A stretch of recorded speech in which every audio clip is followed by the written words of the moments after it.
welcome to the stream. I'm Joe.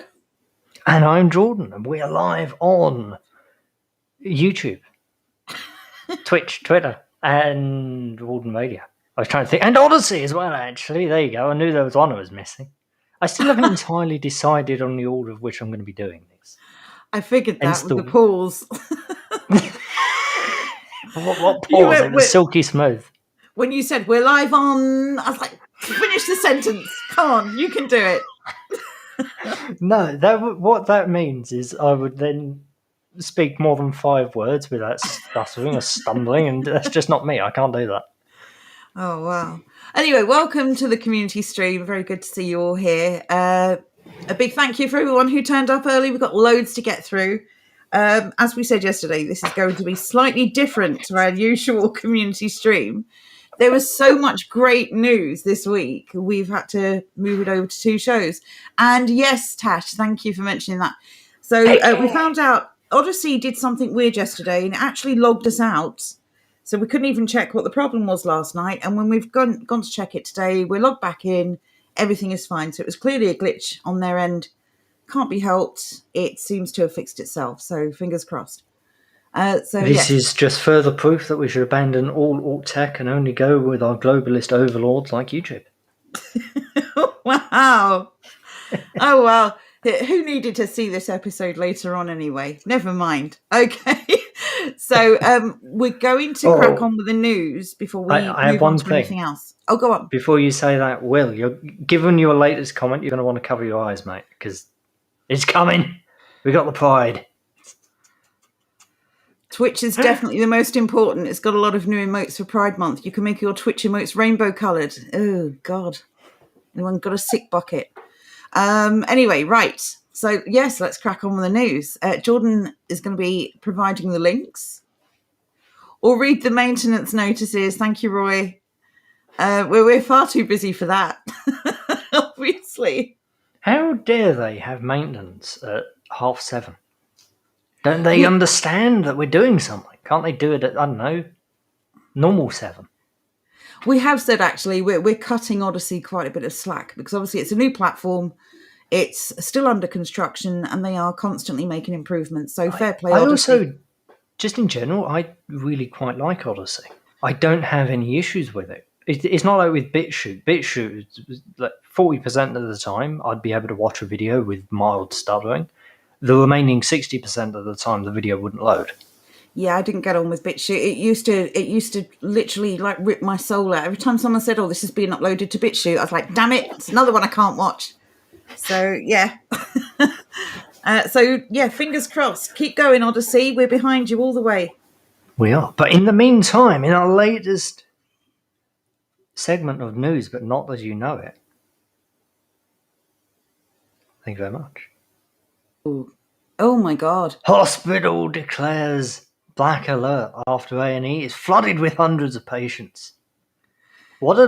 First off, I have to say, what a beautiful piece of architecture this is. Just stunning. Just absolutely glorious.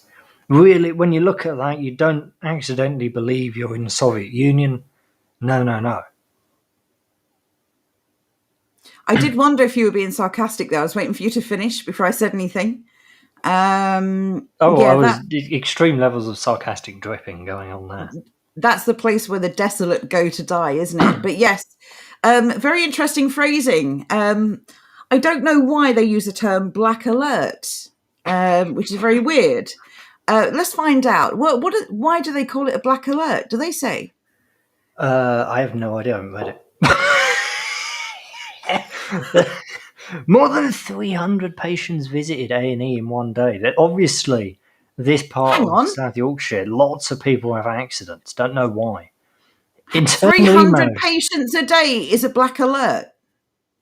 It's not really all that many. It's not a lot at all. Really, for a hospital, look at the size of it.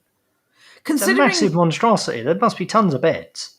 Well, considering the massive variation as well with problems, some people are going to go into A&E, get a prescription and go home. Other people are going to be kept in for assessment. Other people are going to be sent to wards.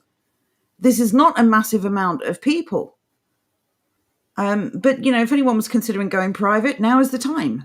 Carry on. Apparently, it reached Opal level 4. This stream has not been brought to you by Vauxhall. And thank you, it was a good joke. It's also known as the Black Alert, the highest warning issued when a hospital is struggling or unable to deliver comprehensive care. Basically, level 4 to me just sounds like how the NHS runs. So 300 patients is an emergency. They can't cope. They can't cope. They're okay treating the entire world when it visits Britain. Visits but doesn't leave. They're okay with treating the entire world. They're okay with saying we're not going to ask people for payment because that would be racist and discriminatory. But they can't cope with 300 patients. If people think they're going to be able to use, I was just going to say, if people think they're going to be able to use hospitals this winter, no chance. If 300 sends them into a tailspin, no chance. But one minute. It's 300 in the entire hospital. The important part is that it was the A&E that caught them out. The A&E was the part that really hamstrung. Email reveals over 40 patients were in the emergency department and 50 were waiting for a bed. So 40 people brought this hospital down. So why'd they mention 300? Were they trying to make it look better? Those figures had almost doubled by the evening with 80 patients in A&E and 20 waiting for a bed. Oh my God, it gets worse. How will we manage? What if just one person went home? Well, there'd be 70. Maybe. It's actually very nice to up in even numbers. I know, right? Maybe they let them in blocks of 40. Maybe they make them queue outside. Have we got 40? Yep, send the next group in. You're allowed in. Johnny Not Powell's asking how many spoke English. Are you talking about the patients here or the staff? Just saying. If it's the staff, it's not very many. But it's going to be even fewer in a certain Texas hospital. Because, no, it's on the Washington Post. God help us all. 150 people have resigned or were fired from Texas hospital aren't vaccinated. Yes, what a beautiful segue. There was a proper glorious segue. Oh my God, Jordan's so proud of his segues. This is going to be a theme, I feel, moving forward. That was good. That was really good. I don't read the articles. I can't tell you what an article is, but I read the headline just a little bit and I kind of understand where it needs to go and then I kind of cram it in somehow. That was genuinely glorious. This forced vaccine, though, you are literally... This is not now saying... I mean, they started off quite soft by saying, well, you may not be able to apply for a job or be successful in gaining a job if you don't have one. Now they're saying those of you who have jobs can be removed if you don't have one. But I'm glad a lot of people chose to quit. I'm sorry that they were in that position, and I hope that they've been able to find something else. But even here in the UK, we didn't go that far. I mean, I know that they're trying to mandate it for care home staff. But even the UK did it not for imposing this on NHS workers. Kind of. I think they're going to be bringing this in. Oh, maybe it's one of those no immediate plans things. Oh, no immediate plans. We'll do it later, but not now. Don't worry about it. Vaccines are our way out of this pandemic. Really? Everyone could just say no and stop playing the game. I don't like this. They've already saved thousands of lives with millions of health and care staff vaccinated. Yeah, how many have you killed? Allegedly. Joe. Well, I'm out. talking about the lockdown, the entirety. How many lives were saved versus how many were lost? How many people committed suicide over? Exactly. I think on the grand scale of things, talking about vaccines saving lives is a little bit trite for all of those people, all of those families who were starving during this pandemic because they couldn't get food deliveries. They couldn't get food at all in some cases. People who lost everything, people who took their own lives. It's just ridiculous. They're focusing on this one area of success and completely ignoring all the misery they caused. with these stupid tyrannical rules they've imposed on everyone. There you go, fixed it. Feel better? This stream, Much better, thank this stream will survive. you. Better do. But you know what won't? I love a film. But Brexit, how many more nationals in the UK than previously thought? They keep going on about this, and I don't really know why. Brexit is, honestly, when we're looking through the news, every other story is Brexit. I thought this specific part of Brexit was done. I thought the time for them to put in their thing to say, yes, they want to remain in this country, I thought that was over. Apparently not. They've got another week for this deadline. It's like a never-ending deadline. It's not much of a deadline if they're just going to keep extending it. Well, it's like a parent who says, you better do this or else, and then just keeps backing down and backing down. It's an empty threat. If you keep moving the goalposts.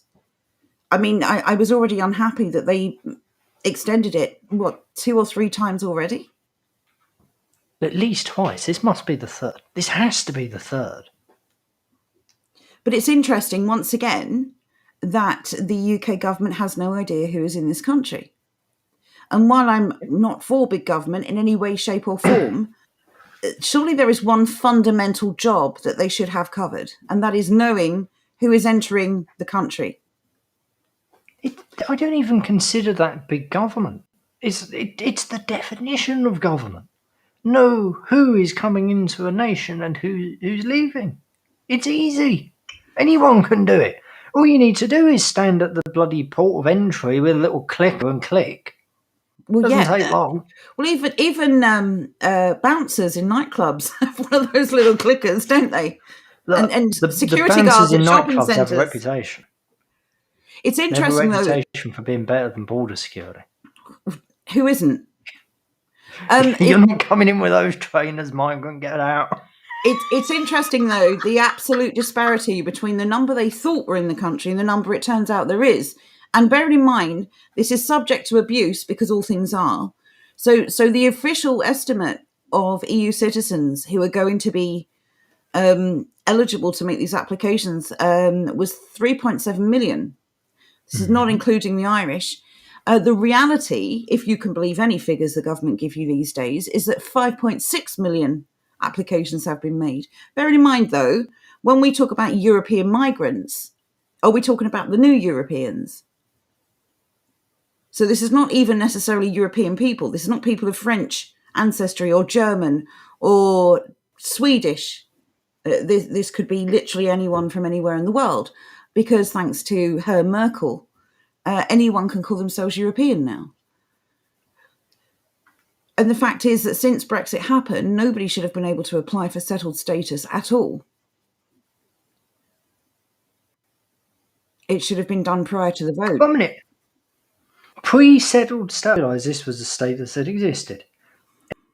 Anyone who has been in the UK for less than by the end of 2020, as of 31st of May, has been granted to 2.28 million people. They can apply for settled status in the future. What does less than 5 years mean? What, a day? Yes. So anyone who's been in the UK for at least half an hour can apply for settled status. Brilliant. Brilliant. No wonder the dingy people are rushing in. 5,000 we're up to, according to government numbers. You could probably double that and times it by 2. Brilliant. Don't really know why they want to come here, considering they keep complaining we're racist. And now they're saying we need a period of immense white people shame.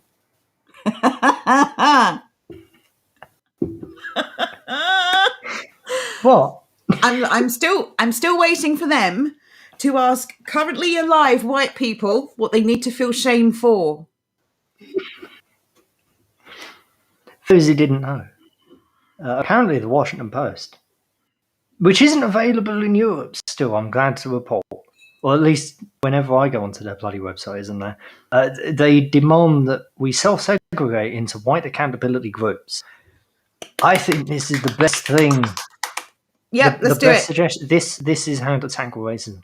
This is what we need to do. We need to self-segregate into white accountability groups as per the Washington Post orders. not to quote the man with God, look at this. Not to quote the man with the voice, but Morgan Freeman, in a very well-known and massively viewed video, was asked the question, how do we combat racism? And he said, stop talking about it. Just saying. Or as Sir Francis says, leave us alone. I prefer the term Muhammad Ali's approach, to be honest with you, but fair enough. One of the ways experts suggested to understand whiteness included, among other things, joining or creating a white accountability group. So basically, we flog ourselves for other people so that they can what? Feel superior. Yes. You know why you feel inferior to white people? Because you don't try hard. Try harder. Author. Be successful. Author and trauma specialist. Okay. Name. I can't even say that. Introduced the idea, stating an anti-racist culture does not exist among white people. White people need to start getting together, specifically around race. Do we? How nice of you to tell us once again what we need to do. Oh, it's a man. Yeah, I didn't realise. I'm sorry, I can't tell, because guess what? Your name is foreign. It's not part of our culture. We're not familiar with it. Well, it's not just that, but typically in, white people culture, as this person calls it, when a name ends in A, feminine name. I thought you were going to say when a name ends in A, it's Italian. No, it's Spanish. Anyway, this is what actually caught my eye with this. Not that. This part here, the new normal. Where have we heard that before, chat? Oh, wait, I've no idea. The new normal. What's wrong with the old normal? The old normal worked perfectly. I don't know, but this whole new normal thing, it sounds remarkably familiar. Almost as if our good friends over at the World Economic Forum have said about it before. Klaus Schwab. There is a fantastic satire account on Twitter. If anyone wants to go and follow it, it's very good. It's Klaus Schwab, I think is the name. You should go and have a look. I think it is. It's very, very amusing. We're going to be talking about this a little bit more tomorrow, Jonathan and I. Specifically, this little bit here. I haven't read the rest of the article. I have no reason. It's very rare for me to agree with anything any of these establishment globalists have to say for themselves. But this is quite an interesting little passage. Normal is not work for the majority of the world's population, so why should it start working now? We should use our discomfort to form a new paradigm instead. I like the first paragraph here, actually. It says, the language of a new normal is being deployed almost as a way to quell any uncertainty ushered in by the coronavirus. With no cure in sight. Hang on a second, what? With no cure in sight, everyone from politicians and the media to friends and family has perpetuated this rhetoric as they imagine settling into life under this new normal. WEF, what do you know about normal? What are you promoting? Normal is natural, it's nature. When people start going against nature, guess what? They're abnormal. We don't want to be abnormal. We're quite happy with normal. It works for us. Oh, thank you very much, Tash. Andrew's just let me know that you've donated 1 LBC. Yes, it's working today. Thank you, love. Hey, thank you. Appreciate it. So there you go. There's nothing new about the new normal. Here's why. And yet, who is promoting the new normal? The World Economic Forum. Brilliant. But you know the sort of new normal I like, Joe? Go on. Returning to the old ways. Returning to the days of the man with 2 first names. Oh, God, another segue. David Davis spearheads a campaign against government censors charter. I haven't heard this called censors charter before. I've heard this called snoopers charter. Or am I getting confused? I vaguely remember there being a snoopers charter once before. Oh, hang on. Up. Sorry, Thomas I'm going to butcher that. We'll go with Thomas, has donated 25 LBC. Thanks for streaming with us. Thank you very much for your donation. Thank you very much for your support. Appreciate it, Thomas. I'm so sorry about your surname. I can't pronounce it. I won't try. I've I've also just brought up the stream, so now I can see chat over there. So we're not ignoring you. Although I have not brought up the stream. Philomena has posted the link to the channel, not the video, and I don't know where to find the video. Oh no, there it is. I'm an idiot. I do know where to find the video. I'm not unbearably stupid, though I can hear myself. Professional television. 5 seconds beforehand. It was disturbing. Anyway, good evening, Odyssey. It's long and Polish. I do agree. It is very, very Polish.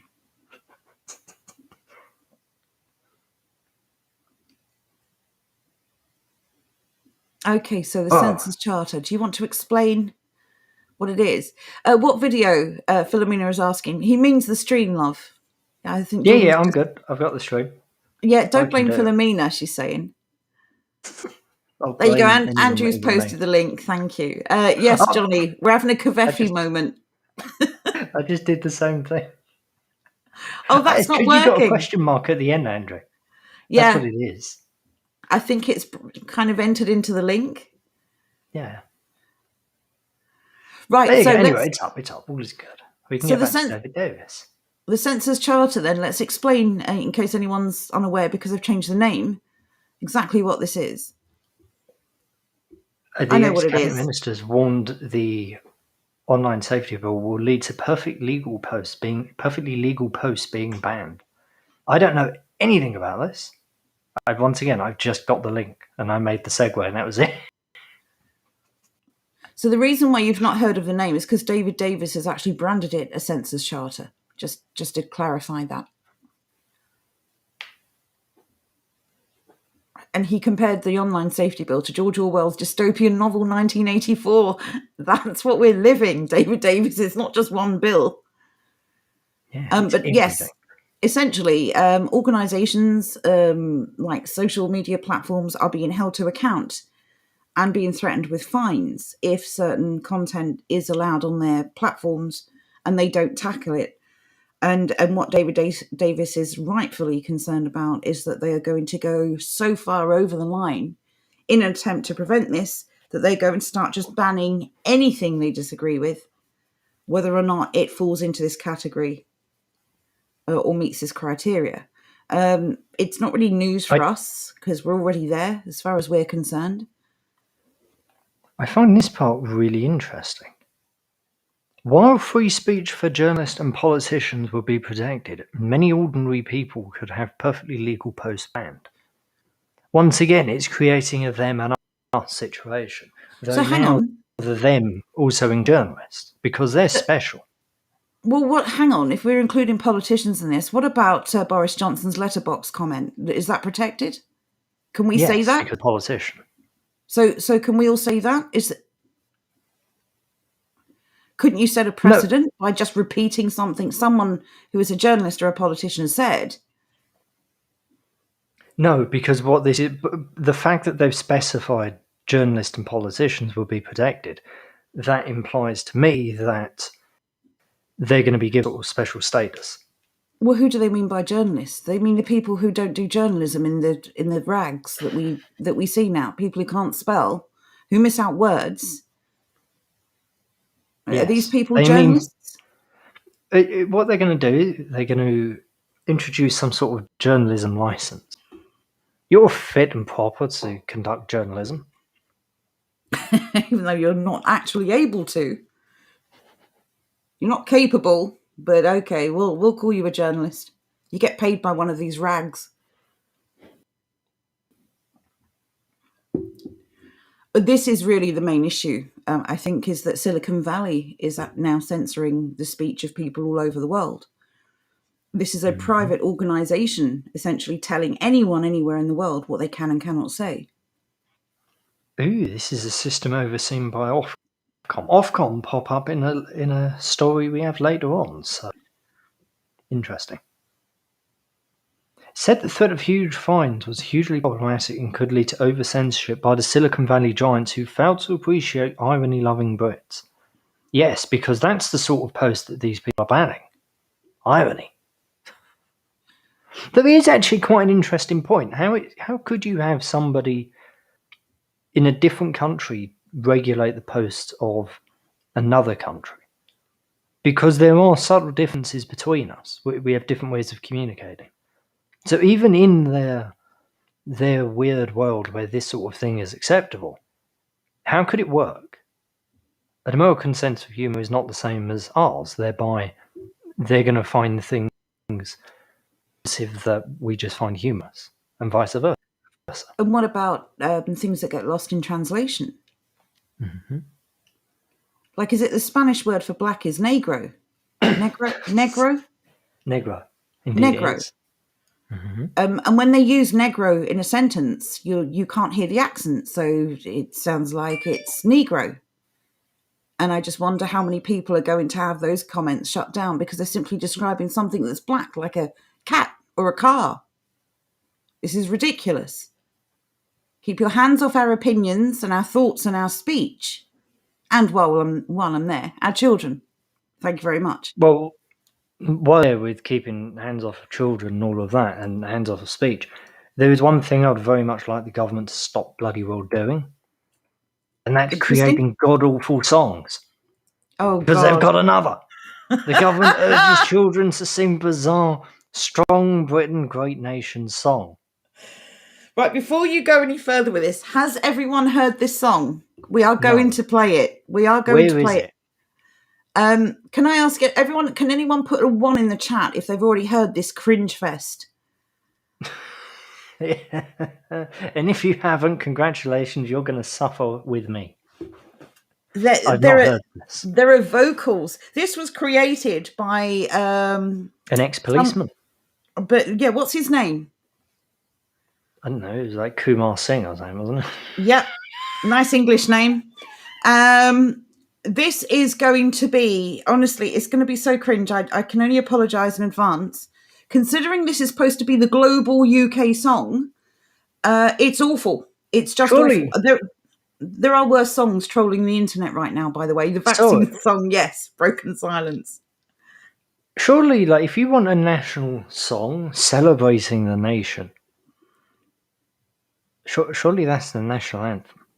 If I miss something, if I missed the boat on this one, has my small plebeian mind completely lost itself? Well, Land of Hope and Glory suggests Johnny Not Pal. Perfectly fine song. That's England. That's nothing to do with Wales and Scotland and Northern Ireland. Well, we share the same land. There might be a border, but it's the same piece of land. Zant says it's full of non-Brits, I assume. Surprisingly not. I was quite surprised. They must have looked long and hard to find lots of white children. Seen the video passing, haven't watched it. Oh, Tash, you're in for a treat. Oh, you're going to suffer now, love. Is this the video? Is it 2 minutes long? Yeah, no, I don't think it is. I'm not sure. Not that I recall. Roy says sing along. No. English Will says, not even correct. UK is a country, not a nation. 4 nations, 1 country. Well, I would argue that the UK is just a collective term for 4 countries, personally. I would say, having a look at this picture, I'll say there's a couple more countries there. That's not what I saw earlier. Any of us? I don't, personally. They've even got little flags. They've even got little fake flags. I wanted to say the Department of Education with their little badge thing. Carry on, sorry. Space Array UK says, anyone seen the James Corden vaccine song, bile-inducingly bad? Yes, we have, and oh my God. Okay, well, I'm going to play this song. You can't hear it. Keep talking. Oh, okay. Why can't we hear it? That's dross. That's absolute dross. Because I didn't share it with you. Right, we definitely need to hear it. Yeah, I can only apologise to everyone in advance. But just the beginning of this is painful levels of cringe. The whole idea, it's like a weird cringe, but the lyrics and the song itself just make it 100 times worse. I haven't heard any of that yet. Just the initial tune. It sounds like the sort of thing that they would play in like a Nebraska carpet salesman advert. It's very, very weird. Why are you picking on Nebraska? I'm just saying, it's what it sounds like to me. Okay, let's do it. Everyone ready? The real question is, why carpet sales? Well, yes. Right, let's Anyway, go. Go. let's suffer. We are Britain and we have a dream to unite all people in one great team. We are Britain and we have a dream to unite all people in one great team. Our nation survived through many storms and many wars. We've opened our doors and widened our Highland shores. We celebrate our differences with love in our hearts, united forever, never apart. We are Britain and we have one dream to unite all people in one great team. We are Britain and we have one dream. I hate every single syllable yes. of all that, but just no. What is up with the half British flag? Is that saying only half of Britain's British? Are they finally what it admitting looks what we like? already know? I want to actually find this flag in proper sized view. It looks like the bloody building company, like Gallagher's Home or someone like that. It looks really weird. It doesn't look like a normal flag. It looks like a builder's flag. There's been a massive. Look. Oh, sorry. Oh, I can't get a goddamn picture of it because they do their stupid little thing. 1 minute. I'm going to go and find this flag. I was going to say there's been a massive amount of backlash. A lot of people accusing the UK of becoming North Korea. It really is. But the lyrics are interesting. I think one of the stories had the lyrics on there. Oh, trust me, I won't listen to those, love. The whole never apart thing concerns me. We just want to be left alone. Thank you very much. Look at that One flag. Britain, one nation. TM. They've trademarked it. Where is the rest of the flag? Who's going to steal this crud? OBON stand for the rest of the world, because that's who the other half of Britain is. I want to find the lyrics. God forgive me for this one. It sounds very amateurish, considering it's supposed to be the nation's anthem. I'm truly appalled by this. And also, dragging children into propaganda is just nasty. Right. I've actually got us. I had the truly awful lyrics. They're at the bottom of the Metro. Oh, do you know, it takes some doing for me to feel sorry for the Metro, having to post this sort of stuff. Do you want to read some of them out, in case anyone missed One them? second. I didn't realise who it is. If you can hear it above the awful singing, we are Britain, and we have one dream to unite all people in one great team. No. The football would disagree strongly. This is so bad, this wouldn't even make the cut as a Lions song. This will be next year's Eurovision pick, won't it? No. So, verse 2, so many different races standing in the same place, so many different faces moving at the same pace. Well, when you're running, I suppose at the same speed. We all stand together with pride in our hearts, united forever, never apart. That's the problem, isn't it? We are Britain and we have one dream to unite all people in one great team. To unite all people.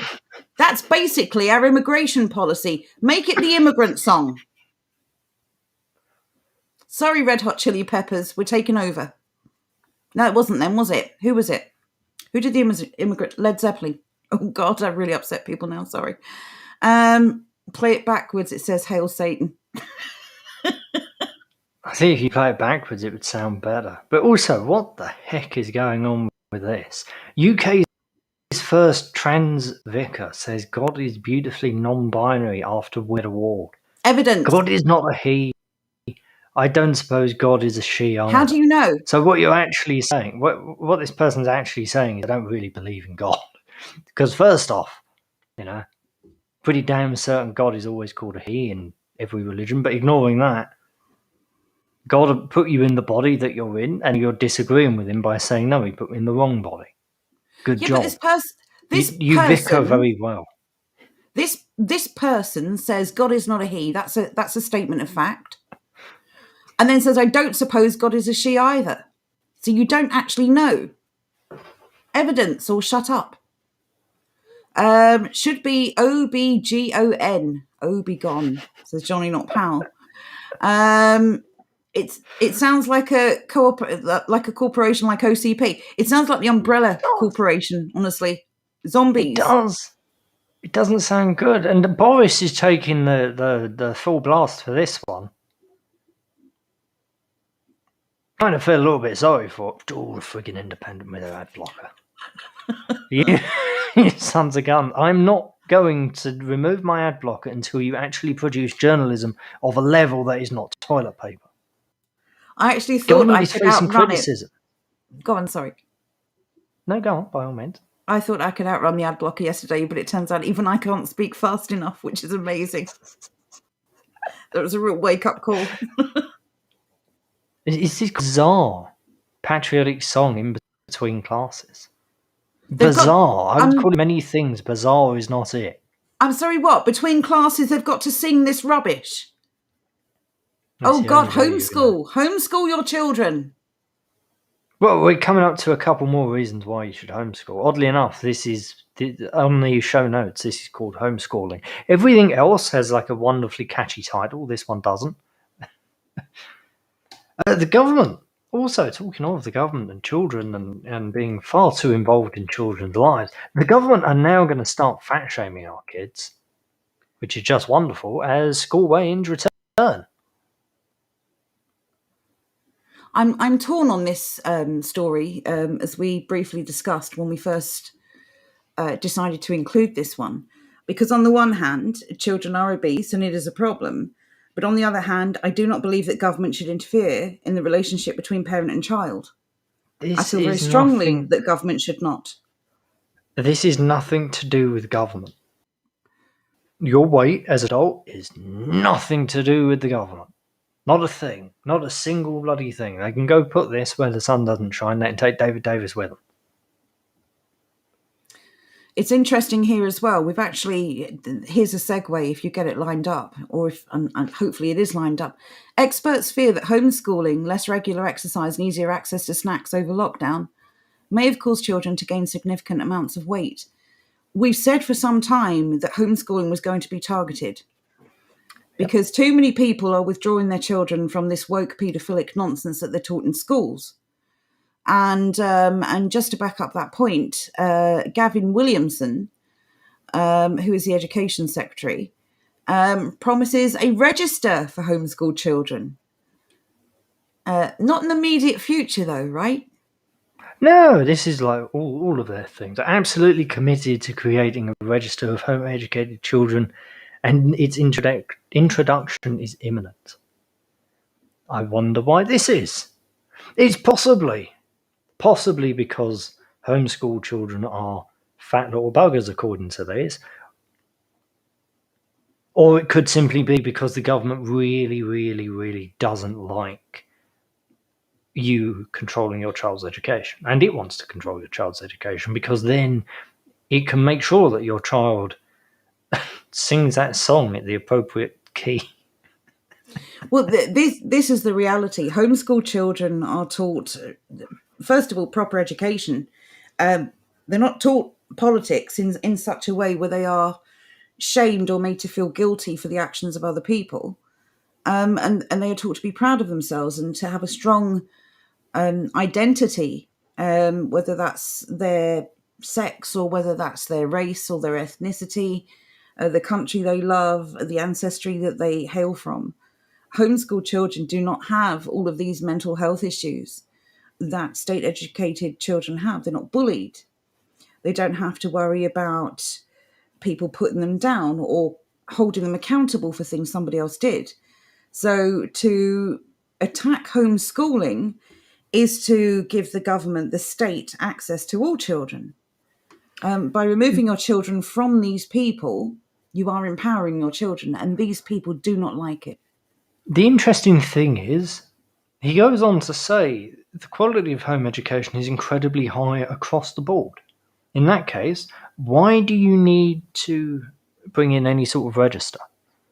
Because the interesting thing is, if you're saying it's incredibly high across the board, you're conceding the fact that it is a better education than they're getting in school.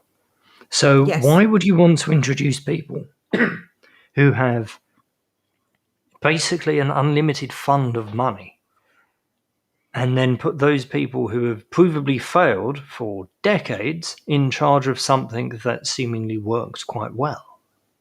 Yes. And this is not just making up claims of a failed state education. Ofcom reports back this up. You have done a god-awful job of educating children. You've politicised the classroom. You've introduced sex into the classroom, which is totally inappropriate, and you have usurped the role of parent.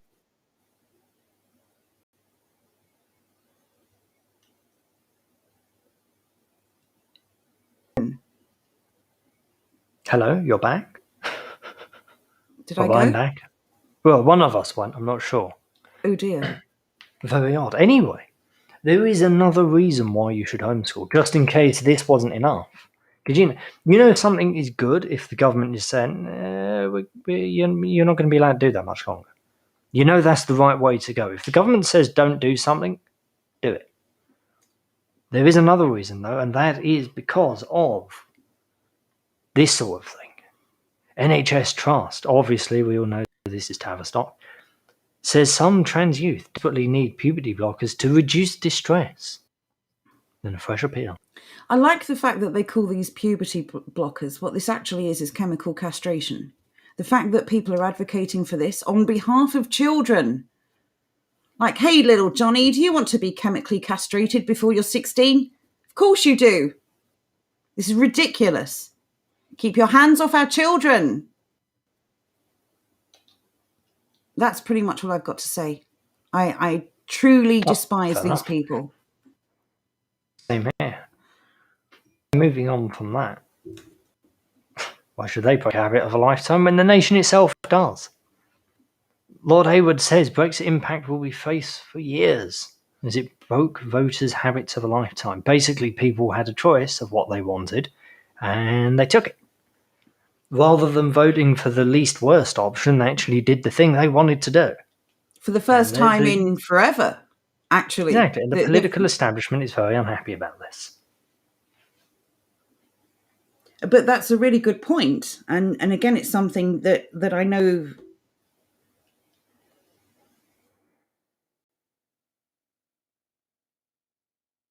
in the last few decades, voting for the least worst option. We know this. There are people we know that will vote Tory just to stop Labour gaining power and vice versa. Mm-hmm. This is not a good way to function as a society. You're voting for a bit of crap to stop absolute crap getting into power. That's rubbish. It's a stupid, designed system. Brexit was the chance for people finally to vote for something they want rather than to prevent something they don't want. There was actually a real choice here.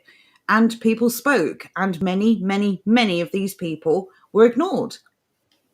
So, but I don't want to bang on about Brexit because these people seem to be stuck in a 2016 time warp. I don't know why this is still an issue. Well, it's still an issue because we make them feel very unwelcomed, apparently. Brexit vote unleashed a nasty tide of xenophobia, racism and bigotry in the UK.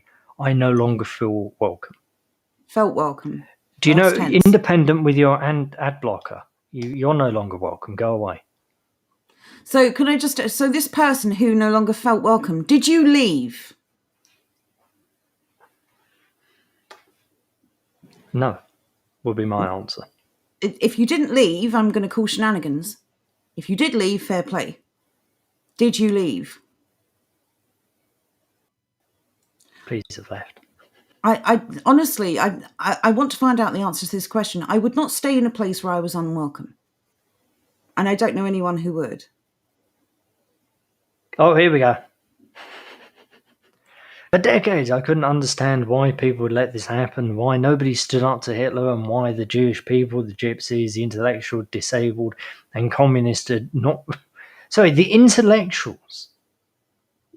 Were intellectuals gassed in their droves by Hitler? Have I missed that? Is it the wrong regime this person's gotten confused with?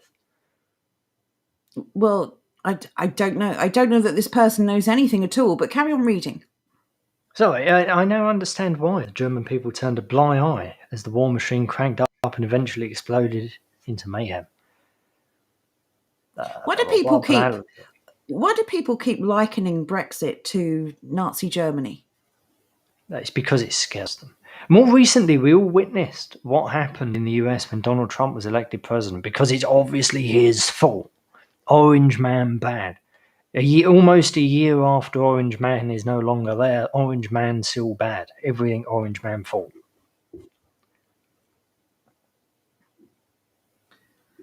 So she goes on to say, more recently, we'll witness what happened in the US when Donald Trump was elected president, what happened in the UK over the vote to leave the European Union. This person's just listing off all the things they don't like. Nations were artificially divided.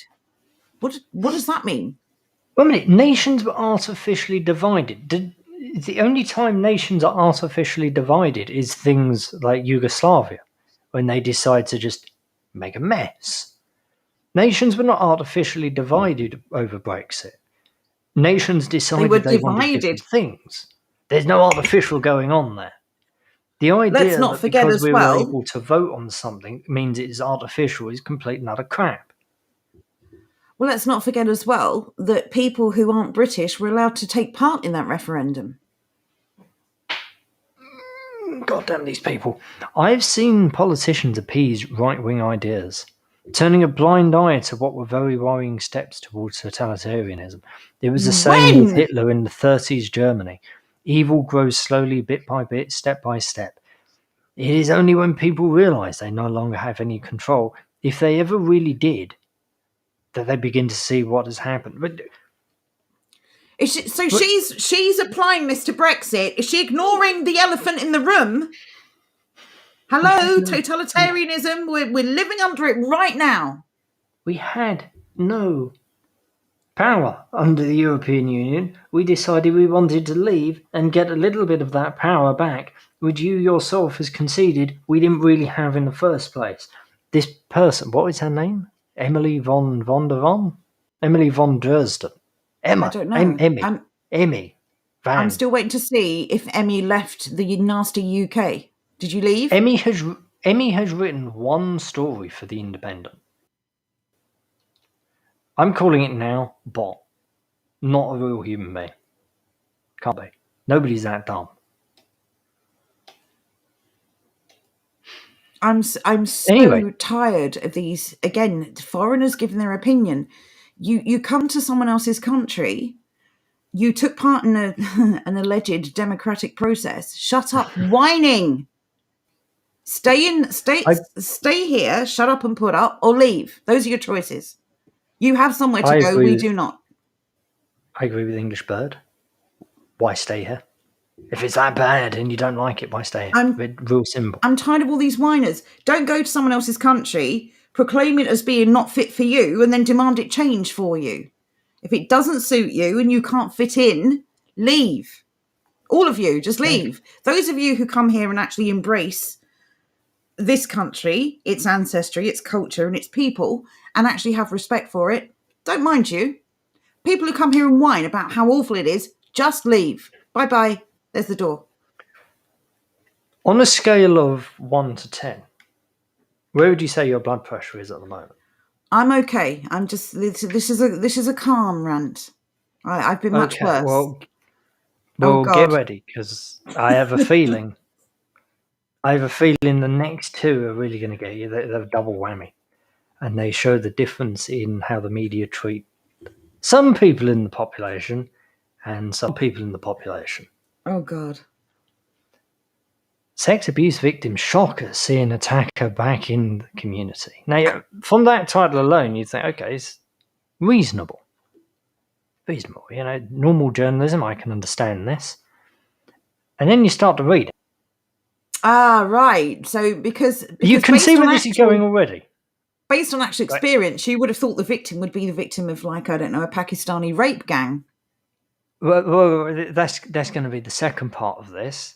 Just keep a look at the language here, right? She says she cannot heal knowing her abuser is in the community. Fair enough. Don't actually have an issue with that.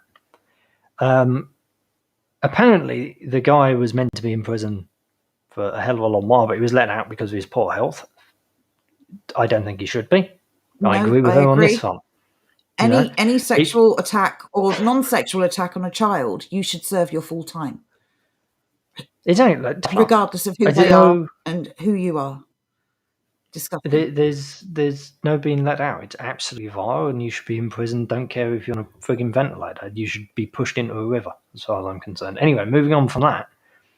A few months after, she bumped into him while shopping for food. A long old Oh, thing. and all the rest go of back to that jazz. quote. Sorry, go back to that quote just under that section you read. I feel like back when I was a child and I wasn't listened to, it was brushed under the carpet. And this is how I'm feeling again. This is what all of the white girls who have been complaining about the Pakistani rape gangs have been saying, and they were completely ignored. Thank goodness people, these poor oppressed people, have a voice. Yes, that was sarcasm. No platform, no voice, right? There was a quote. There was one quote from this that I want very desperate. I'm going to find it.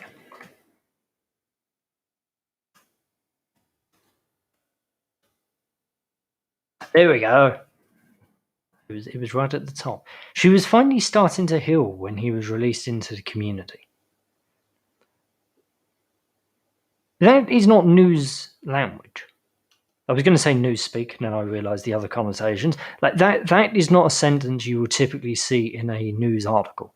That is an opinion piece sentence, isn't it? Exactly. We can all agree with that. That's It's not how journalism. news. Exactly. Not to be told, but that isn't how news is delivered. That's like a support team, Exactly. an activist. Now we follow it up with this one, which is from Sky. Grooming gang continue to abuse children in Northern England. Victims and campaigners warn. Automatically much colder. But then we have this. An alleged survivor. Considering that there is no compensation or reparations for the white children who are victimised by these Pakistani rape gangs, why would anyone come forward and make this up? Yeah, but then we have this other bit here, fobbed off by the authority. Like, this is how we're treated. And good on Maggie. Doing good work. Well done. But just this constant one, alleged survivor.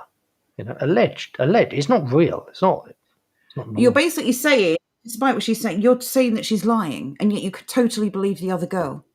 How many times does the word alleged pop up? Did they use the word? No, it's because the black victim actually got justice and the white victims are not getting any. Well, that is true. That's why it's an allegation. They use the word alleged 3 times in this article. 4 times? 5 times? They use this word more than I do in a stream. 5 times in one article. Just incredibly spineless. And I agree with Philomena, they're rape gangs, not grooming gangs. I absolutely despise the term grooming gangs. They're not taking them to goddamn hairdressers.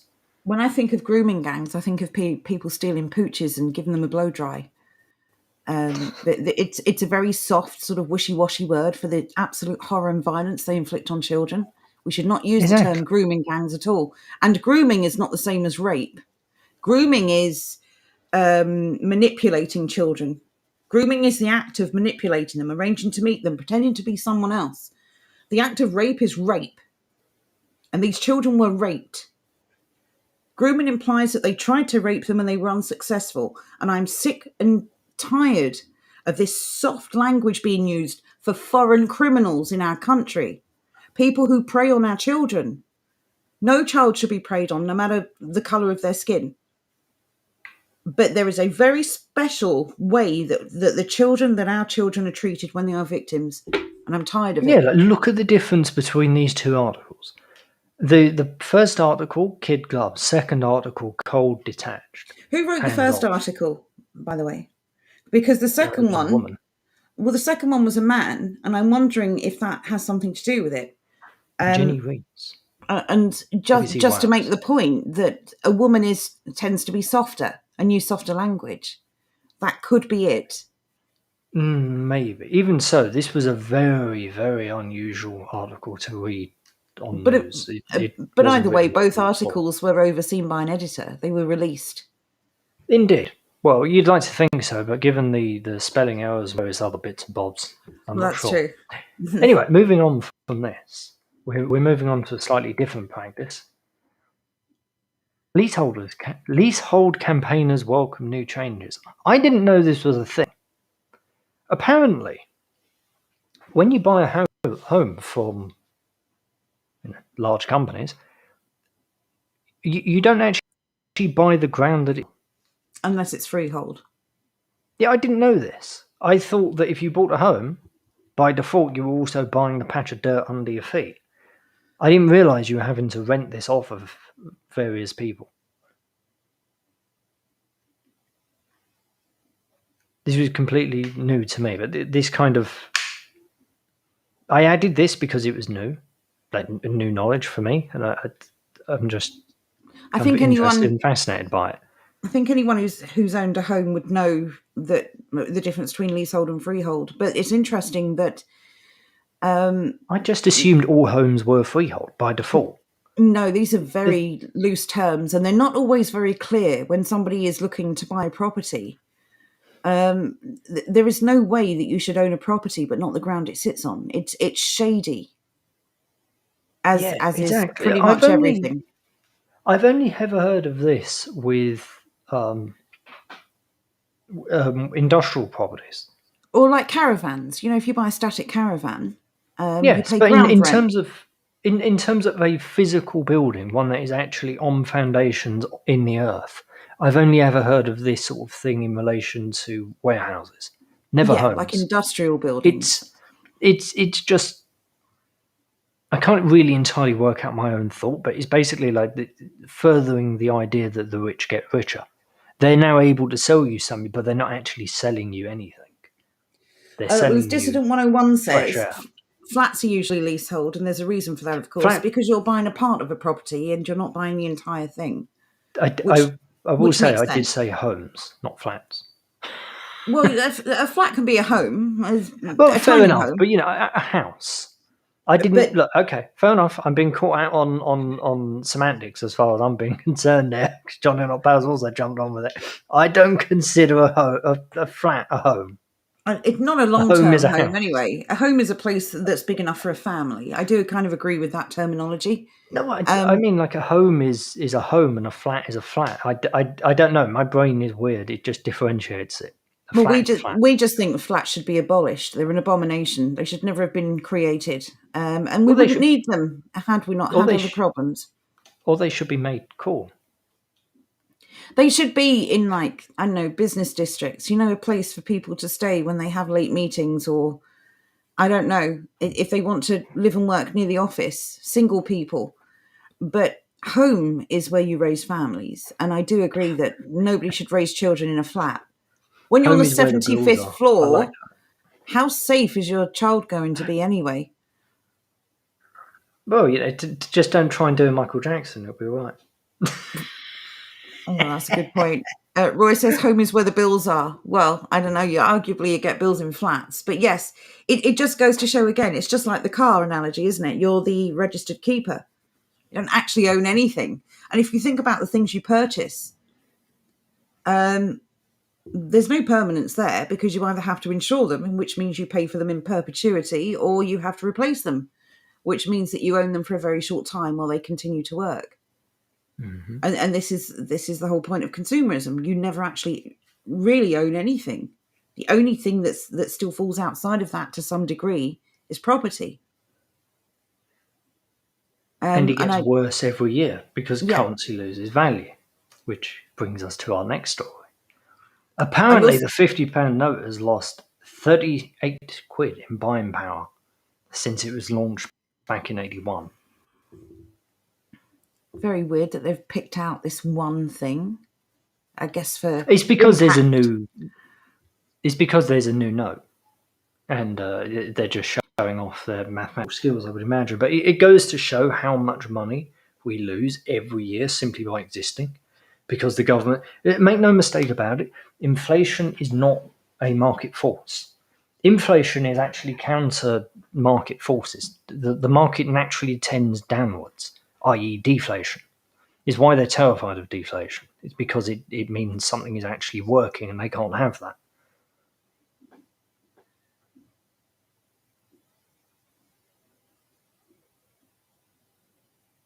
So, what does this new £50 note look like?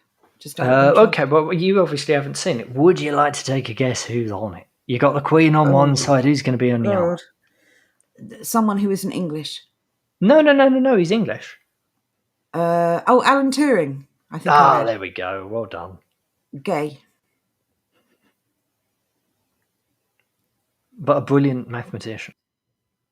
True. Anyway, that was all I had to say on that. It was just kind of interesting. Before we move off of this, actually, just looking at some of those other headlines, we were talking about this before. Apparently, there is talk of raiding the pensions pot to cover the cost of the lockdowns.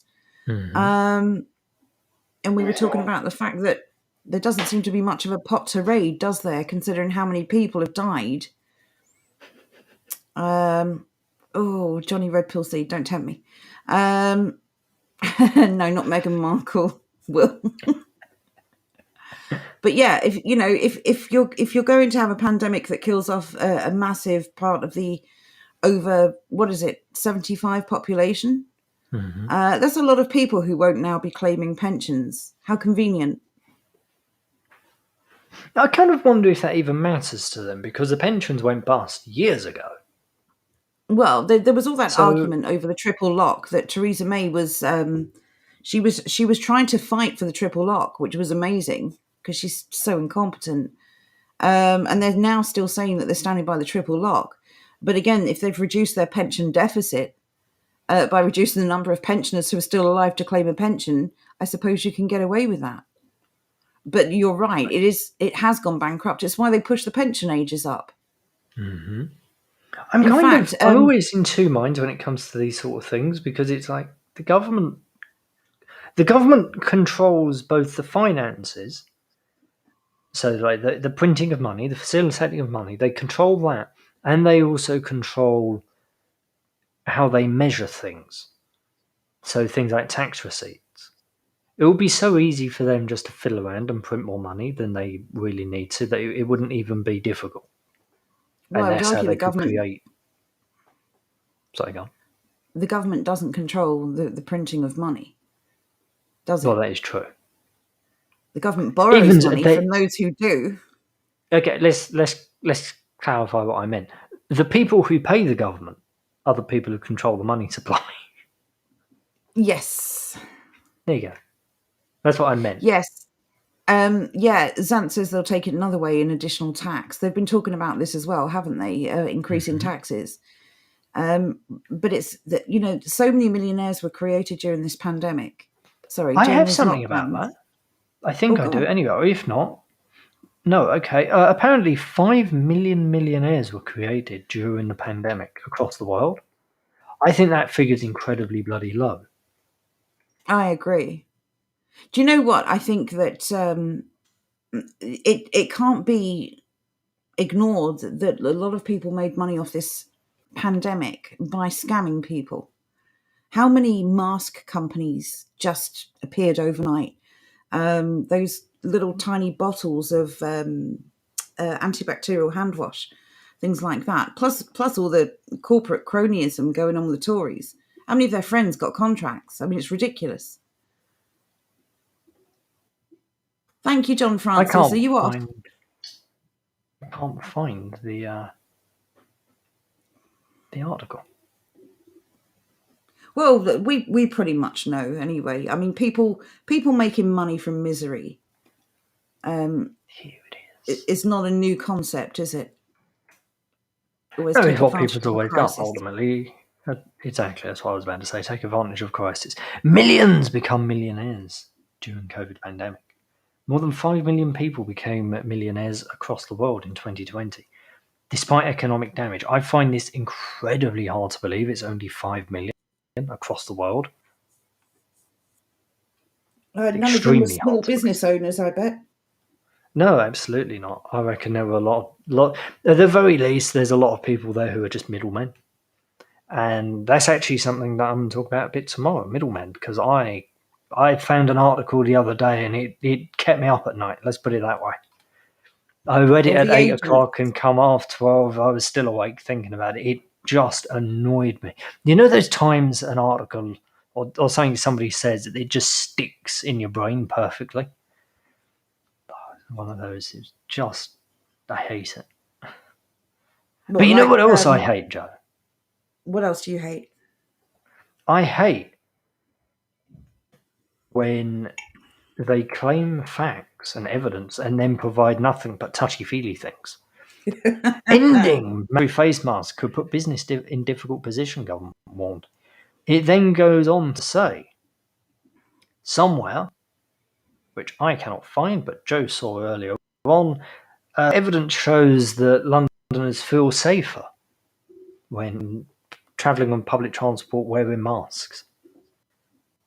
Yeah, evidence. Not evidence shows that masks are effective, that masks do the job that they're supposed to do, that masks reduce the risk. Just that people feel safer. And basically, the upshot of this story is this. They don't want to abandon the mask mandate because it would infringe on people's rights to continue wearing masks. There are none of us telling people they can't wear masks. We are just being told by people who want to wear them that we can't. That we must. This, of course, is this survey is based on people who are connected to the Transport Focus and London Travel Watch group. So this is not the general public. 62% of people said they would not use public transport unless passengers were required to cover their mouth and nose. So they're holding everyone else to ransom. Except it's a tiny proportion. It's a tiny survey based on a tiny amount of people covering a tiny area of the country. Oh, pop-ups. Hate them. Oh, same here. I just want to know who owns these people. I obviously know who owns them. I don't know. Yeah, these were the ones pushing for the This is cashless terrifying. stations too. This is terrifying. The mayor's good work standard. You know, if you've got a standard of good work from the mayor of London, Mayor Ratweasel, that you're shifty, to say the least. Can't stand him. Let's have a look at staff. Oh, board members would have been a good one. Yeah, go to that one. Yeah, I'm kind of interested in board members, to be honest with you. Don't check diversity and inclusion, please. I've had enough. Senior level experience as a community director in the private sector and Whitehall. If you were in the private sector, why would you move over to Whitehall? That doesn't make any. You must have been awful at your job. Just saying, the only people who go that way. This is political. Absolutely. Whatever. Moving on. What was the next bit, Joe? Oh, I know what it was. I don't know. I don't have the list. Wow. Anyway, it was one rule for me, one rule for thee. Because apparently, VIPs are going to be allowed to attend later stages of Euro 2020 at Wembley. Even though, the general population will not be allowed in en masse. These people will be allowed in en masse. And in case anyone needs reminding, the government has consistently and coincidentally at the same time said that indoor venues are perfectly safe and do not indicate any rise in cases, but They won't ease lockdown restrictions because of a rise in cases. Boom. Confused? You will be. I heard, I don't have any proof of this at all, but I heard that during the test match between England and New Zealand, they were doing their little COVID test thing. And on the way in, they were giving you the rapid flow test thing. And on the way out, they were giving you a PCR test. I don't know if that's true. The PCR test that doesn't Allegedly. work. Allegedly. Brilliant. Allegedly. Look, That's great. last night, So that's wasn't it? perfect, isn't it? Wait, So you go in on a negative test and you come out on a guaranteed positive. Brilliant. Exactly. I will lift the curtain up, as it were. Last night, we got a strike on our video for medical misinformation. I don't remember what we said during that stream. That was medical information to begin with, to be honest with you, let alone misinformation. Yeah, I might have said something. So you may well have, and that's why I keep bloody well jumping on you when you say things. Don't say things. Say less. Be like me. I'm sorry. I have a relationship with reality, but apparently some people don't agree with it. So I have to actually censor myself so that the channel isn't taken down. So, yes, apologies for that. If anyone is looking for last night's stream on YouTube, it's been removed. Oh, really? I didn't realise. Oh, it's okay. You can go watch it on... I know you can't watch it on Odyssey. God damn it. Or you can still catch it on D-Live. You can, because I'm going to go to D-Live today and I'm going to upload it to Odyssey. So there you go. More importantly, you can listen to it on Warden Radio. Yes. There you go. You never miss anything on Warden Radio. It's a platform that we control. It's something that I built. All is good. If you want to listen to a show that's been taken down, there it is. It's on Warden Radio. Yes, it is. So head over there. What a glorious segue that was. Talking of glorious segues and platforms that we control and all the rest of that jazz, apparently streaming giants are going to face tighter UK regulations. Streaming services like Netflix, I almost said Netwix for some reason. It's like Jonathan Wick's brother or something, I don't know. That'll Netflix. as well. Netflix, Amazon Prime, Disney Plus could face tighter regulation in the UK under government proposals. Traditional broadcasters like the BBC and ITV have to comply with regulatory Ofcom codes covering issues like harm, offence, accuracy and impartiality. That was the bit I wanted to bring up. Accuracy and impartiality. BBC, so if they have to comply, if they have to comply with it, why aren't they? It's an interesting thing, right? You can see their own logic falling down. Has anybody noticed that when you tune into BBC One, the audio level is very, very low? Then you flick onto BBC Two and the audio level's very, very high. And then you're on to ITV, Channel 4 and everything else. And, lo and behold, the audio levels are perfectly normal. All TV channels... That's fine. Think back to when you did. This is a long-running issue. All TV stations, under the Ofcom regulations, they have to broadcast the audio levels within a certain range. The BBC, specifically BBC One and BBC Two, are nowhere bloody near it. And they haven't been for years. As far as I'm aware, they haven't been for a long bloody while. That's how seriously Ofcom take the BBC. Basically, if it's on the BBC, unless they get a direct complaint, they're not going to do a damn thing about it. Exactly. Got a question for you, or comment for you rather, from Space Array UK. Says, Jordan, did you see in the previous test match between England and New Zealand when the umpire pretended to wipe the thrown ball back from the crowd with a wet cloth? Didn't even touch it. Absolute clown world. I didn't see it. I didn't see it, and I didn't hear it mentioned on the radio. I don't watch Sky. I think Sky's coverage of cricket is just horrific. And another comment here from Werner VB Tombstone says Germany about to go out the Euros, bottom of the group. Good. I don't watch football anymore. When the England team became non-English, I kind of gave up. My stepdad's not mean suggests if we make a second channel, then by hiding your main channel for 3 months or something like that, the strikes get removed from your main channel. Good advice, thank you. That's a long loop about way to do things. Yes. We may do it, depends. English Will says, not a commie, but all these soy SJW LGBT would be in the gulags. There you go. Don't disagree. Johnny Redpill Seed says, I haven't had a TV for over 15 years. Well done, you. Don't blame me.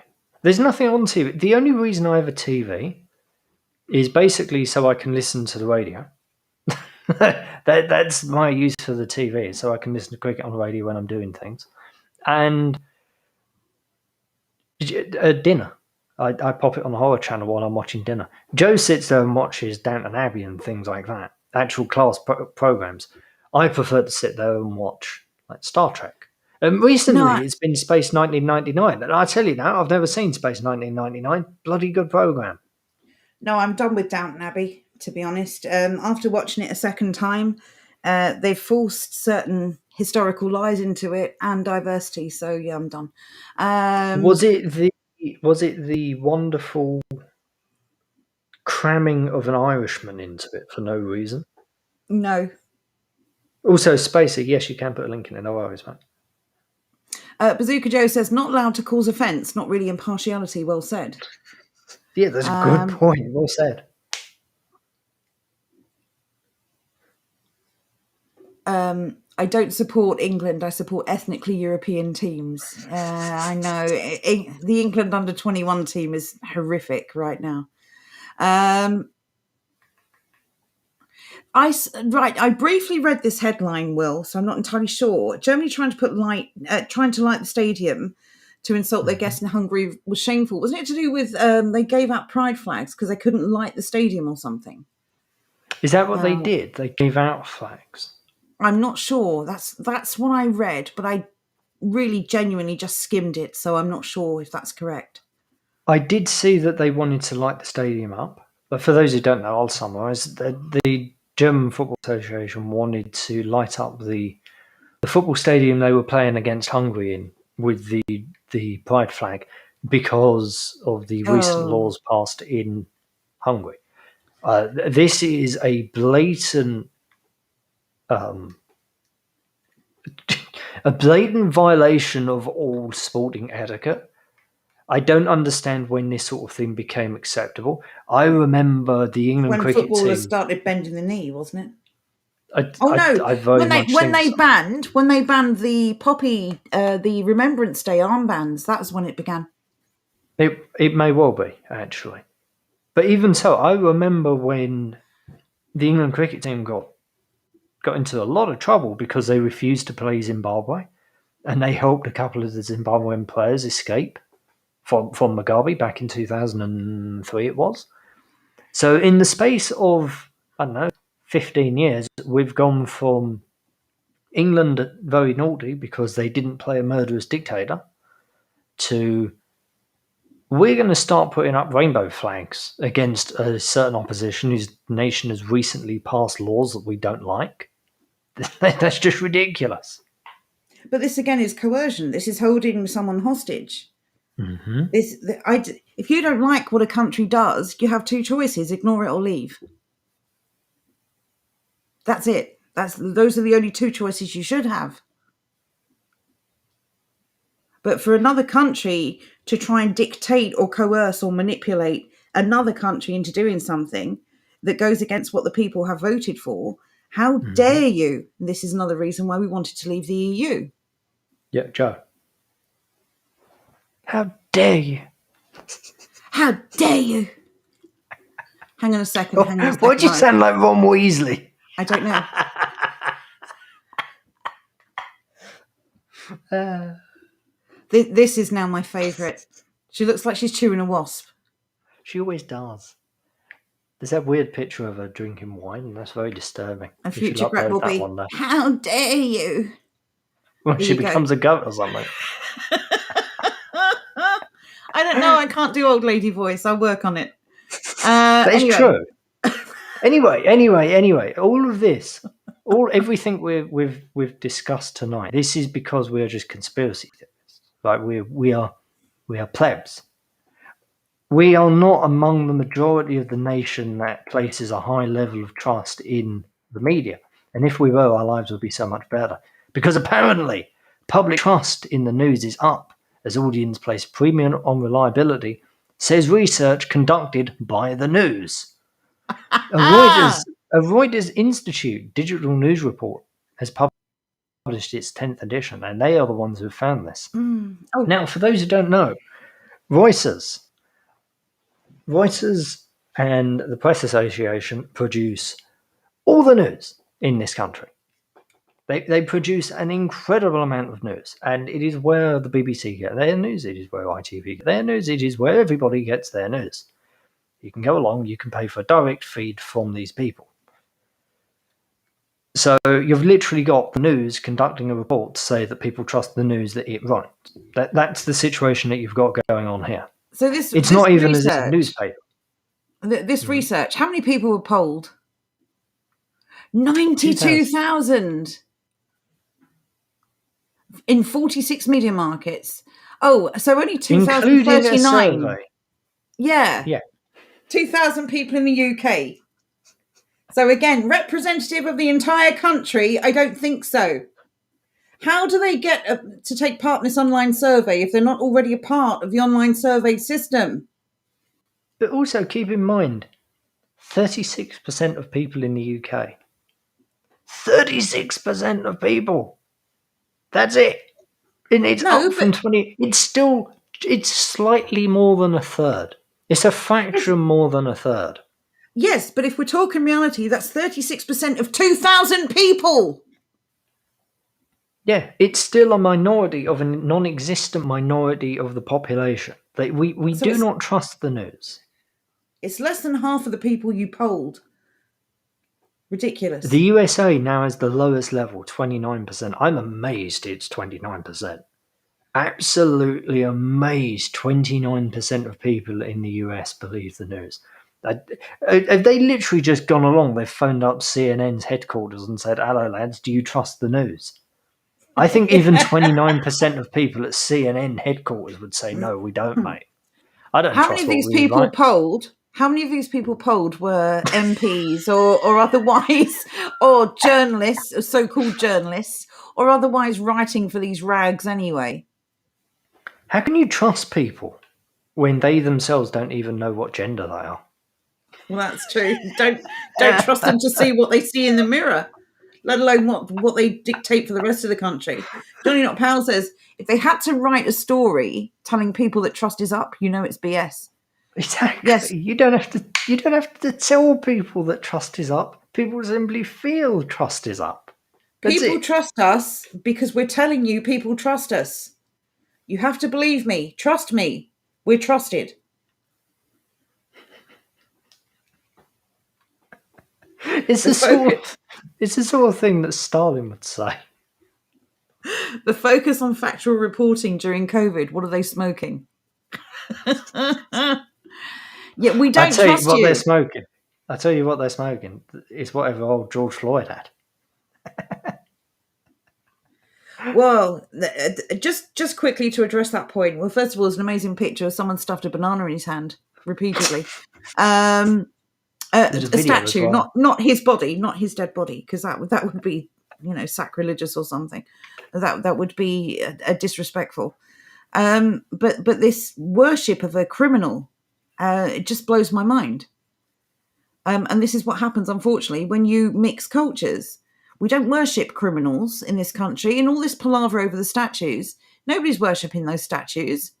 They're like part of the furniture. But what they are ours. And nobody else has the right to take them away. So that's all I want to say on that. But yeah, I don't want to worship a criminal, and no one should. What a role model for young black children. Brilliant. That's not going to end well, is it? Carry on. Could you just read that sentence for me while I find the news up? Yes, please.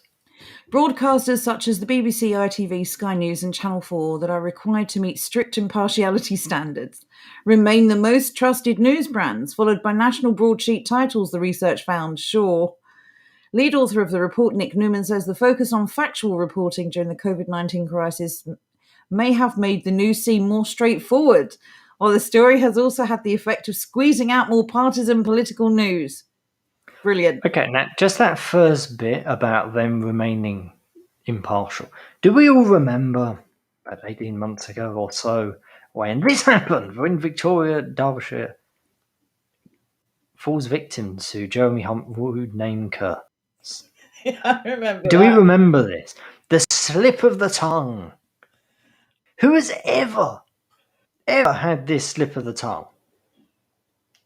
What, like a reporter or a newsreader? Just in Never. general. Oh, never. Just in general. Never. It's never happened to me. I can't imagine it happening to me because, believe it or not, H and C, completely different mouth shapes. It's not like his first name is Mike. Yeah. In which That'd case be it would be a flow over from Mike to Hunt. That would be understandable. Yeah, absolutely. There's no flow over, there's no nothing. It's Jeremy Hunt. Jeremy Hunt. You could not get further apart if you tried. This was probably a passive-aggressive attack by Victoria Derbyshire because she just didn't like him for some reason. Then a show got cancelled because it had no viewers. What a tragic shame.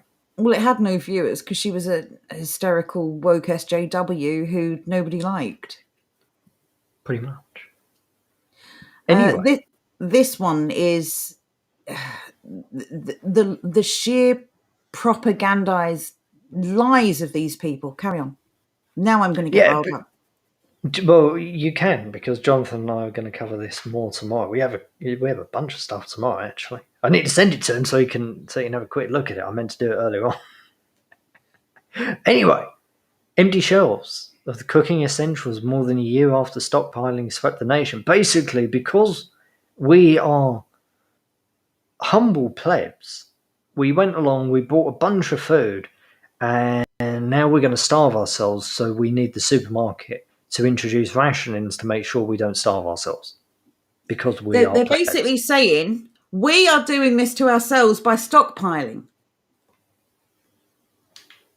Doesn't occur to them that, first of all, I don't think we are stockpiling. I think we were at the start of the lockdown. I think that's eased off. Second of all, if people are stockpiling, it's because we don't trust you. Yeah, that's the other aspect. That's actually a really good point. If people are stockpiling, it's because they don't trust the system. So complaining that people are stockpiling, what you're actually doing is complaining that people don't trust it. So, but instead of blaming all this on the amount of animals and byproducts that they're just destroying, trying to get us to eat bugs and all this WEF nonsense, you'll own nothing and you'll be happy, despite the fact that they are literally starving us globally by destroying food stocks around the world, they're going to tell us that we are going to be on rations because of our fault. Yep. It's our fault. We are doing this to ourselves. Utter nonsense. These people are despicable. They really Could I go are. so far as to say they are despicable hunts? I'm so annoyed with them. I'm so annoyed. The lies. Truly the lies. It's not our fault there are rations. You people are buying too much food. And God forbid we want to feed our children, our families. This is why we've been saying for over a year now, you do need to stockpile. You need to start buying an extra bit of something each week or each month or however often you shop. You need to start buying things that last a long time. You need to start keeping things that you can fall back on. When your fresh produce goes off or out of date or you get through it, you need things like pasta, things that have a really long shelf life. These things will mean the difference between starving and surviving what's coming.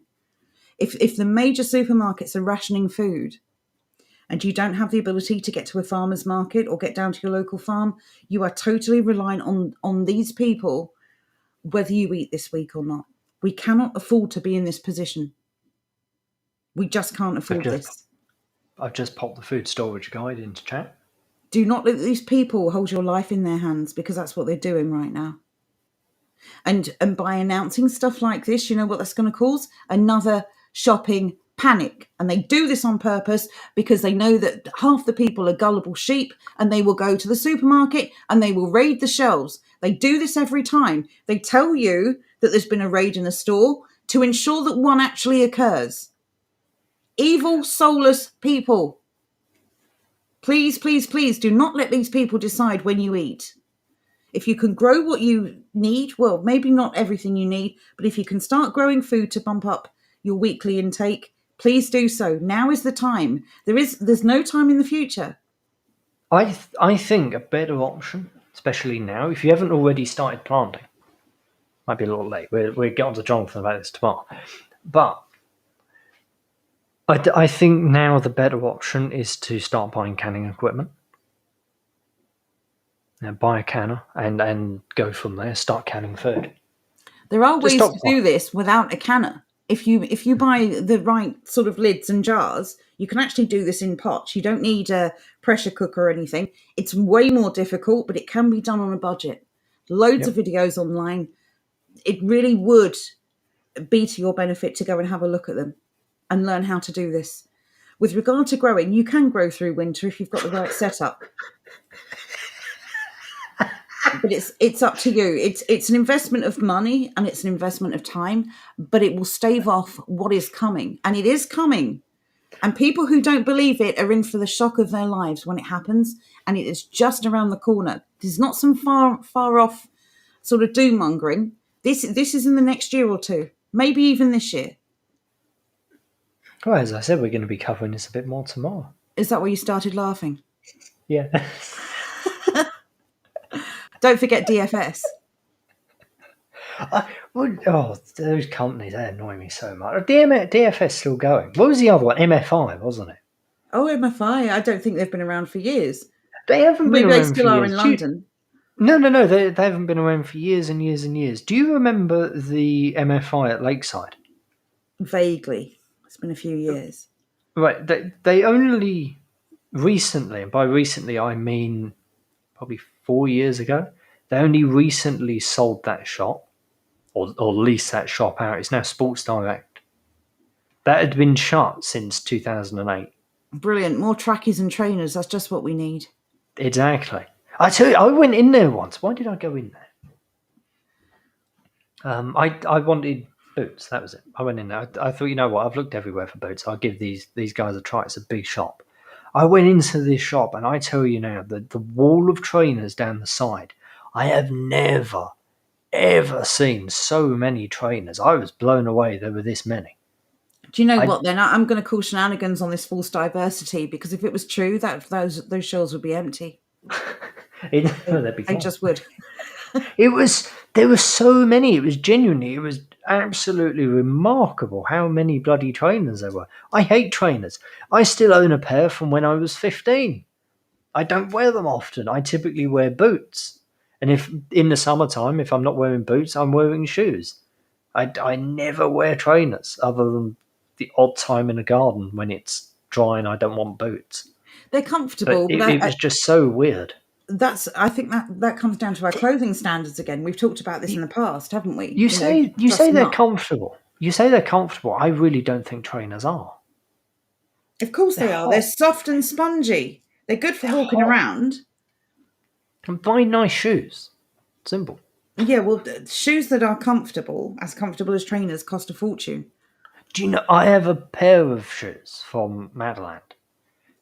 I use them for driving. They're lovely. They're very, very soft. And yes, Andrew, they are indeed cowboy boots.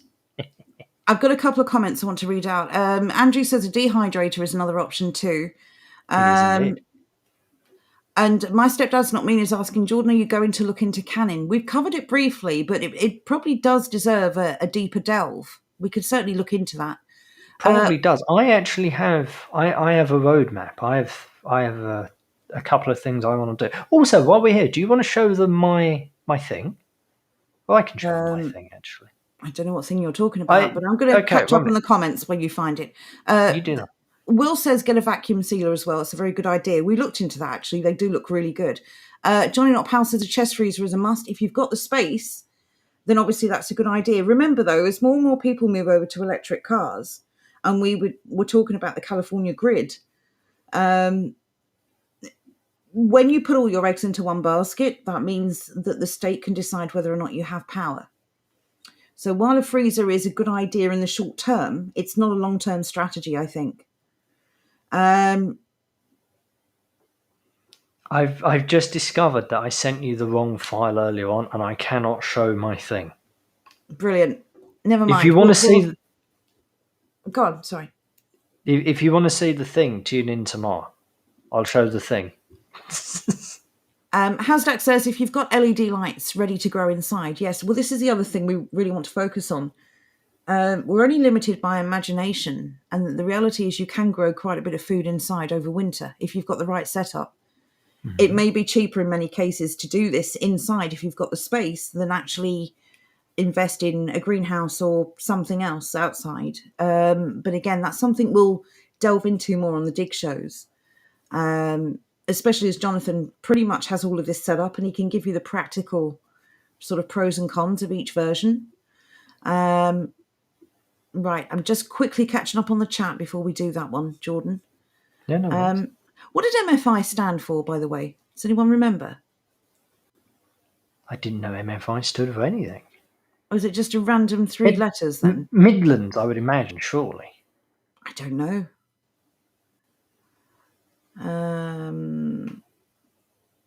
Right, just catching up. Lots of comments about... Oh, Andrew's asking, are they cowboy boots? I did answer that. Yes, I own did cowboy boots. Okay. I want more cowboy boots. I like cowboy boots because cowboy boots actually, come up more than the ankle and they're very comfortable and very nice. They're not too warm either. They're lovely in the winter because they're warm, but they're also lovely in the summer because they're not too warm. Verna's dropped a link if you want to grab it. I do apologise for getting to it late. Have you got it? That's what I've got. Okay, good. Exactly, Mark. What thing? I'm as much in the dark as you are. I guess you're going to have to tune in tomorrow to find out. To be fair, I sent you the thing earlier on and you laughed. I thought you saw the thing because I could see the thing because I have the appropriate file type. It didn't open. It was just a word on a blank page. I probably should have mentioned that. You should have. You made me look a fool. Andrew, I'm not joking. When he said, shall I show them my thing? I was a bit concerned about the way the stream was going. It's rude, isn't it? No, it's not rude at all. It's cool as hell. Just you wait. Just you wait. I'll tell you now, you're going to be proud of me. I've officially become a professional. Just you wait. Ragnar says Jordan cowboy boots is a bit Brokeback Mountain. The extreme levels of disagreement. Extreme levels of disagreement. Look, Lemmy wore cowboy boots. Just saying. That's all you need to know. What are you, gay? Oh, sorry. I'm so sorry. There you go. I had to get that in there somewhere. Right. Let's get serious for a moment. What is this? I don't know. This is what Ben sent me a moment ago. This is Burke and Hare. Who's storing bodies? Oh, that was a good one. Apparently, Westminster City Council they want a place to store some bodies. Really? What a genuinely weird thing to put out there. Normally, when they say they want temporary body storage services, I would expect them to say something, softer. Like we would like a storage facility for the recently deceased. Well, I was going to ask: is temporary mall? Are these parrots deceased? Are these live bodies? What is going on? What is it? Is this some secret cryogenic chamber? What is this for? This is for Soros. He wants to. No, do you know how bloody stupid are we? How incredibly, incredibly dumb. Temporary body storage. This is obviously Clinton. Well, all you need are a few IV lines, and they've got a food source that will last them years. As long as they remember, I've watched vampire movies. As long as you remember, just take enough to keep the victim weakened, but don't kill it. You can feed off them for years. I have a legitimate question. How much would it cost to buy a shipping container and put in for this? Body storage, it sounds really bloody easy. I reckon we could do this with a fridge. How much is a fridge, lads? I don't like this. Look, just go a little bit dull boy with me. It'll be all right. I Oh, no, I can't be bothered. I don't think that's the case, Will, unfortunately. But he says that's where they keep the migrants who don't quite make the trip. Bazooka Joe says it's storage for the coming vaxxed autumn and winter casualties. Yeah, that's very weird. That's incredibly weird, considering who these people are. In fact, it's not weird at all. It just confirms how incredibly weird they are, really. But yeah, grave digging, I imagine, is going to be a part of it. Who knows? Who knows what weirdness they've got planned for us? But all I know is this: you'll eat bugs and you'll be happy, and you'll own nothing and you'll be happy. Unless you get into gear now and start preparing for what's coming. Well said. Obviously, as Jordan said, this will be covered in much more detail on This Is Why We Dig. It's not just a gardening stream. It's kind of a prep stream, but it's like the UK kind of soft version of prepping, because we don't have space or generators or a place where we can go and hide in the woods from the government. We have to kind of do this all on our own land and our own properties. So it is predominantly gardening. So if you have questions about gardening, please feel free to ask. But Jonathan is such a mine of knowledge, really experienced gardener. Jonathan is basically the opposite of me. He is experienced. He knows what he's going on about. So yes, get your questions ready, and I'm sure Jonathan will do everything he can to answer them all. There you go. Roy summed it up. US are preppers and UK are primpers. I wasn't putting the UK down when I said that. No, by it's the way, just reality, isn't it? The reality is, we don't have the same freedoms to hunt or to go off grid. We have to make the best. Yeah, exactly. We have to make the best of what we've got to work with. Be prepared. Yes, Bazooka Joe. Well said. Being prepared for what's coming is going to be the difference between survival or not survival. Simple as that. We cannot sit here now at this stage, surely, and being honest with ourselves, say we didn't know this was going to happen. There is no excuse now for ignorance. Everyone knows. You've only got to read the news to see what they're planning. Manufactured food shortages, the culling of was it 1 million chickens they've just culled in Canada or New Zealand? Gassed. I don't know. I'll try and find it, and we'll cover that tomorrow. But they are destroying animals. They're destroying livestock. We know following Brexit and during last year that farmers were being paid to throw away gallons and gallons of perfectly fine milk. Mm-hmm. They're going to claim these food shortages are because of us, because of the way we are shopping, or they'll give you some vague notion of a breakdown in the supply chain. But the reality is they are making these things happen. And we are going to pay for it if we don't prepare. So, yeah, fingers crossed. Everyone will be here tomorrow. Get some really good advice. Ask your questions. I'm sure Jordan and Jonathan will do a great job in answering all of them. Hopefully so.